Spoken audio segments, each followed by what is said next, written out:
মোরগটিকে থামাতে গিয়ে কুকুরটির কি নাজেহাল অবস্থা। এরপর যখন কুকুরটি মোরগের ঘরের দরজা খুলে এরপর যখন দুজন দুজনার ভয়ে পিছনের দিকে হাঁটে,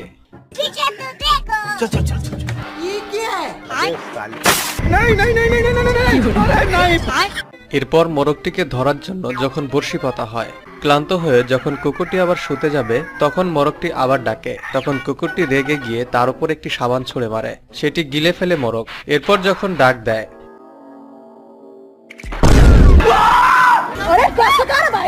এরপর কুকুরটি সইতে না পেরে মোরগটাকে ধরে দূরে এক গাছের সঙ্গে বেঁধে রাখে।